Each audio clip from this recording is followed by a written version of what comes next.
Advocate Prashant Padmanabhan, ആദ്യം കൃഷിമന്ത്രി, പിന്നീട് വിദ്യാഭ്യാസ മന്ത്രി.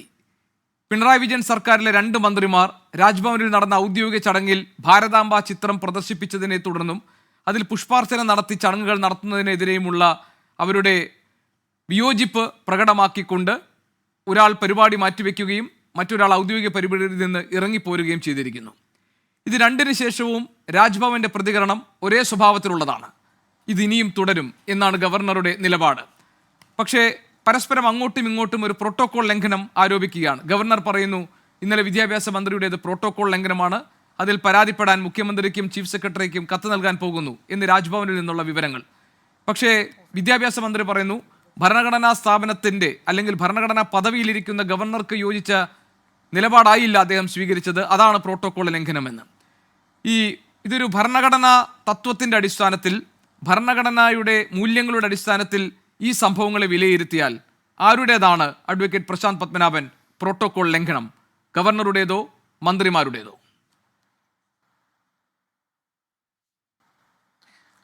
പ്രോട്ടോകോൾ ലംഘനമാണോ അല്ലയോ എന്നുള്ള ഒരു കൃത്യമായ ഉത്തരത്തിലേക്ക് എത്താൻ കഴിയുമോ എന്ന് സംശയമുണ്ട്.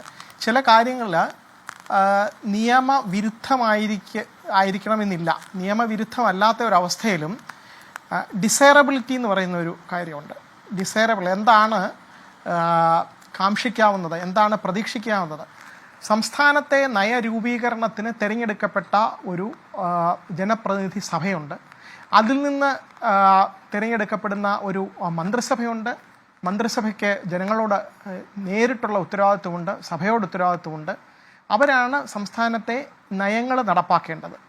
ഗവർണർ ഭരണഘടനയുടെ ഭാഗമായിട്ട്, ഭരണഘടനയിൽ പറഞ്ഞിരിക്കുന്ന ഗവർണർ എന്ന് പറയുന്നത് കൂടി ഉൾപ്പെടുന്ന, ഗവർണർ സ്ഥാനം കൂടി ഉൾപ്പെട്ടിട്ടാണ് സഭ എന്ന് പറയുന്നത്. അപ്പോൾ ഗവർണറും ആ സംസ്ഥാനത്തേക്ക് നിയമിതരാകപ്പെടുന്ന, ഭരണഘടനയിലെ ഏറ്റവും വലിയ പദവിയാണ് സംസ്ഥാനത്തെ, കേന്ദ്ര ഗവൺമെൻറ്റിൻ്റെ പ്രതിനിധിയാണ്. കേന്ദ്ര ഗവൺമെൻറ് പാസ്സാക്കിയിരിക്കുന്ന നിയമങ്ങളും ഭരണഘടനാ തത്വങ്ങളും പാലിക്കാൻ ബാധ്യസ്ഥനുമാണ്. അപ്പോൾ ഇതിൽ ഈ മന്ത്രിമാരുടെ പ്രതിഷേധത്തിൽ കാര്യമുണ്ട്. കാരണം ഇന്ത്യൻ ഭരണഘടനയിൽ പറഞ്ഞിരിക്കുന്ന അല്ലെങ്കിൽ നമ്മുടെ നിയമങ്ങളിൽ പറഞ്ഞിരിക്കുന്ന ഏതെങ്കിലും ഫ്ലാഗ് കോഡ് അല്ലെങ്കിൽ നാഷണൽ സിംബൽ ഒക്കെയാണ് ഗവർണർ അവിടെ വെക്കുന്നതെങ്കിൽ മന്ത്രിമാരതിനെ ആദരിക്കാൻ ബാധ്യസ്ഥരാണ്. ഇത് നിയമത്തിൽ പറയാത്തൊരു കാര്യം. ഇന്ത്യൻ ഭരണഘടന വെച്ചിരിക്കുകയാണെങ്കിൽ ഇന്ത്യൻ പ്രധാനമന്ത്രി ഭരണഘടനയെ വന്നിച്ചിട്ട് പാർലമെൻറ്റിലേക്ക് കയറുന്നു.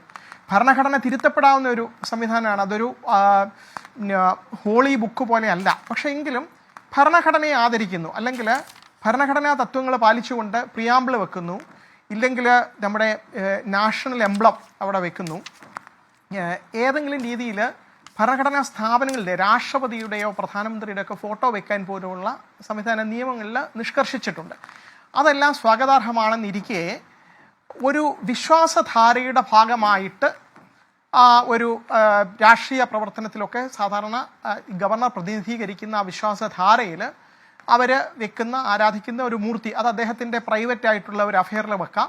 അല്ലെങ്കിൽ ഗവർണറുടെ മന്ദിരത്തിൽ, അത് അദ്ദേഹത്തിൻ്റെ ഒരു പ്രൈവറ്റ് അഫെയറിൽ പോലും വെക്കുന്നതിൽ തടസ്സമില്ല. പക്ഷേ മന്ത്രിമാരെ വിളിക്കുമ്പോൾ, ഗവൺമെൻറ്റിൻ്റെ നയരൂപീകരണത്തിൻ്റെ ഭാഗമായിട്ടുള്ള തിരഞ്ഞെടുക്കപ്പെട്ട മന്ത്രിസഭയിലെ മന്ത്രിയെ വിളിക്കുമ്പോൾ അതിൽ ഇതുപോലുള്ള ഒരു പ്രകടനം, പ്രത്യക്ഷത്തിൽ ഗവർണർ രാഷ്ട്രീയത്തിൽ ഇടപെടുകയാണോ എന്ന് തോന്നുന്ന രീതിയിലുള്ള പ്രവൃത്തിയാണ്.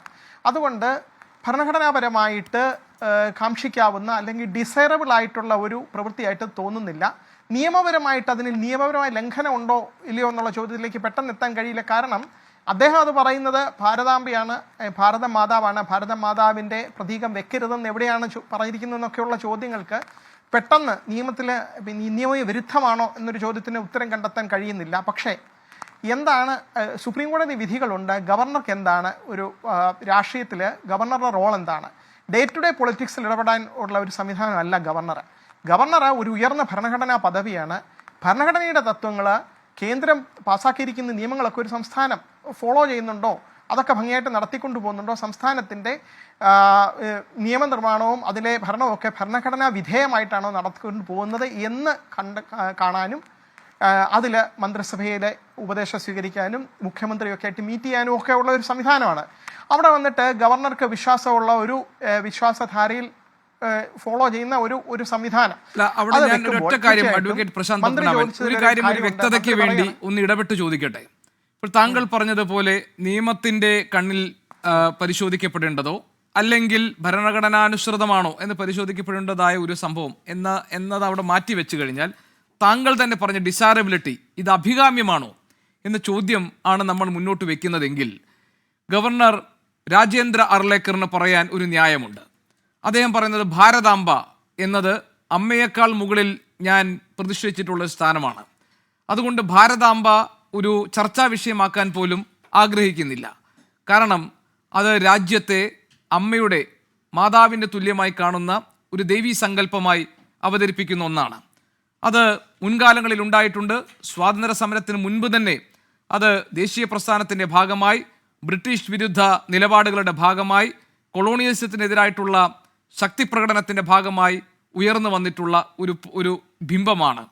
അപ്പോൾ അങ്ങനെയുള്ള ഭാരതാംബയെ അത് ഈ രാജ്യത്തിലെല്ലാം ഈ രാജ്യത്തെ ജനങ്ങൾ മുഴുവൻ ആ ഭാരതാംബയുടെ മക്കളാണ്. ഈ സങ്കല്പമാണ്. അതുകൊണ്ട് ഈ സങ്കല്പം മാറ്റാനോ ഈ സങ്കല്പത്തിനെ ഉടയ്ക്കുന്ന തരത്തിലുള്ള എന്തെങ്കിലും ഒരു സമീപനം സ്വീകരിക്കാനോ ഞാൻ തയ്യാറല്ല എന്ന് ഒരു ഗവർണർ നിലപാടെടുത്താൽ സംസ്ഥാന സർക്കാരിനോ അതല്ലെങ്കിൽ ഈ വിശ്വാസത്തെ അംഗീകരിക്കാത്തവർക്കോ എന്താണ് ചെയ്യാൻ കഴിയുക? നിയമപരമായും ഭരണഘടനാനുസൃതമായും സർക്കാരിൻ്റെ പ്രവർത്തനങ്ങൾ, ഭരണ ഇടപെടലുകൾ എന്ന നിലയിലും എന്താണ് സർക്കാരിന് ചെയ്യാൻ കഴിയുക?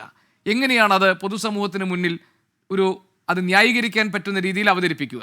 ഇവിടെ ഒരു ഭാഗം രാജ്ഭവൻ പറഞ്ഞു കഴിഞ്ഞു, ഇത് ദേശീയതയുമായി ബന്ധപ്പെട്ട ബിംബമാണ്, അതുകൊണ്ട് ഞങ്ങൾക്ക് അതിൽ നിന്ന് മാറി നിൽക്കാൻ കഴിയില്ല.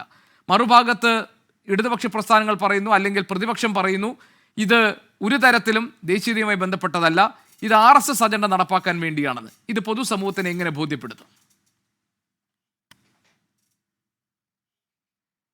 അത് ഇപ്പോൾ മന്ത്രിമാർ ചെയ്ത അതേ പ്രവൃത്തി തന്നെയാണ്. ഇതിൽ നിർബന്ധമായും പങ്കെടുക്കണം എന്ന് ശാഠ്യം പിടിക്കാൻ ഗവർണർക്കും അധികാരമില്ല.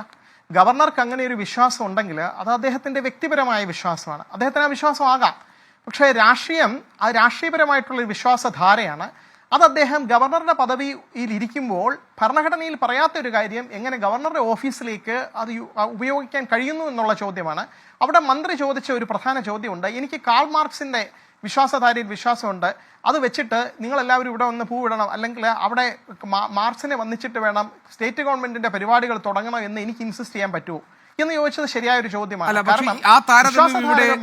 താരതമ്യത്തെ ചോദ്യം ചെയ്യുന്നതല്ലേ ഗവർണർ നിരത്തുന്ന ന്യായം, അഡ്വക്കേറ്റ് പ്രശാന്ത് പത്മനാഭൻ? അതല്ലേ ഇവിടുത്തെ പ്രശ്നം.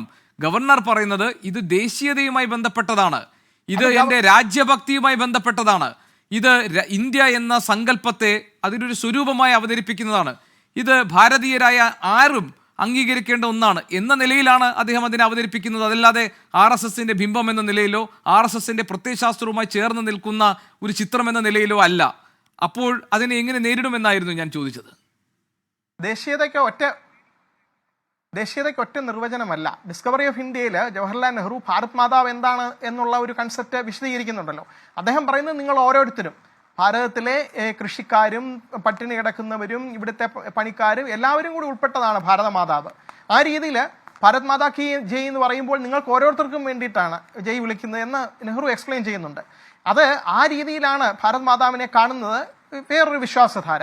ഗവർണർ വേറെ രീതിയിൽ കാണുന്നു. ഇന്ത്യൻ ഭരണഘടനയിൽ ഒരു കാര്യം ശ്രദ്ധിക്കണം ഹരികൃഷ്ണൻ, അതായത് നമ്മുടെ ചൈനയെ പോലെ തന്നെ ഒരു വളരെ വലിയ സാംസ്കാരിക ചരിത്രമുള്ള ഒരു രാജ്യമാണ് ഇന്ത്യ. പക്ഷേ ചൈനീസ് കോൺസ്റ്റിറ്റ്യൂഷനിൽ പോലും എഴുതിയിരിക്കുന്ന രീതിയിൽ ഇന്ത്യയുടെ സാംസ്കാരിക പൈതൃകത്തെപ്പറ്റി ഒരു വാക്കുപോലും ഭരണഘടനയിൽ എഴുതിയിട്ടില്ല. അതിനൊരു കാരണം ഉണ്ടായിരുന്നു. കാരണം ഇത് ഒരു വളരെ വലിയ രീതിയിലുള്ള കോൺട്രവേഴ്സിയിലേക്ക്, ചർച്ചകളിലേക്ക്, വിയോജിപ്പുകളിലേക്കൊക്കെ പോകാം. അങ്ങനെയുള്ള കാര്യങ്ങൾ ഒഴിവാക്കിക്കൊണ്ട് നമ്മളൊരു സ്വതന്ത്ര രാജ്യമായിട്ട് നിൽക്കുന്നു. അതിൽ വേണ്ട മിനിമം കാര്യങ്ങൾ ഉൾപ്പെടുത്തിക്കൊണ്ടാണ് ഇന്ത്യൻ ഭരണഘടന വിഭാവനം ചെയ്തിരിക്കുന്നത്.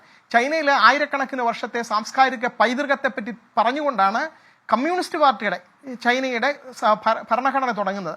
ഇന്ത്യൻ ഭരണഘടനയിൽ അത് അന്ന് ഭരണഘടന ഫ്രെയിം ചെയ്ത സമയത്ത് തന്നെ രാജ്യസ്നേഹികളായിട്ടുള്ള ആളുകൾ ഏറ്റവും കൂടുതൽ രാജ്യത്തിന് വേണ്ടി ജയിലിൽ പോവുകയും അതിൻ്റെ സ്വാതന്ത്ര്യ സമരത്തിൻ്റെ ഭാഗമായിട്ടൊക്കെ ഉള്ള ആളുകൾ ഉൾപ്പെട്ട ഭരണഘടനാ നിർമ്മാണ സഭയിൽ പോലും ഭാരതാംബ എന്നോ അല്ലെങ്കിൽ ഭാരതം എന്നുള്ള വാക്കിനെപ്പറ്റി പോലും ഡിസ്കഷൻ നടന്നപ്പോൾ നെഹ്റു അംബേദ്കറും ഒക്കെ പറഞ്ഞത് ഇത് അത്ര പ്രധാനപ്പെട്ട ഒരു ഡിസ്കഷനിൽ നമുക്ക് അടുത്ത ടോപ്പിക്കിലേക്ക് പോകാമെന്നാണ് പറയുന്നത്. നെഹ്റു അംബേദ്കറും പറഞ്ഞ് ഭാരതം എന്ന വാക്ക് കൂടി ഉപയോഗിക്കാം, വേണമെങ്കിൽ ഇന്ത്യ എന്നുള്ള വാക്ക് അവിടെ കിടക്കട്ടെ. ഇതിലേക്ക് ഒരുപാട് സമയം കളയേണ്ടതില്ല.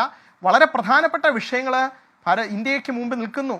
അവിടെ പട്ടിണി മാറ്റാനുള്ള രാജ്യം എത്രയോ വളരെ പ്രധാനപ്പെട്ട ഒരു ഘട്ടത്തിലൂടെ കടന്നു പോകുമ്പോൾ ഇതല്ല ഏറ്റവും പ്രധാനപ്പെട്ട ഇഷ്യൂ എന്ന ഒരു തിരിച്ചറിവ് അന്നുണ്ടായിരുന്നു. ഇപ്പോഴും അതുതന്നെയാണ് വേണ്ടത്. ഗവർണർക്ക് അദ്ദേഹത്തിൻ്റെ രാഷ്ട്രീയം അല്ലെങ്കിൽ അദ്ദേഹത്തിൻ്റെ നയം പറയാൻ വ്യക്തിപരമായ സ്വാതന്ത്ര്യമുണ്ട്.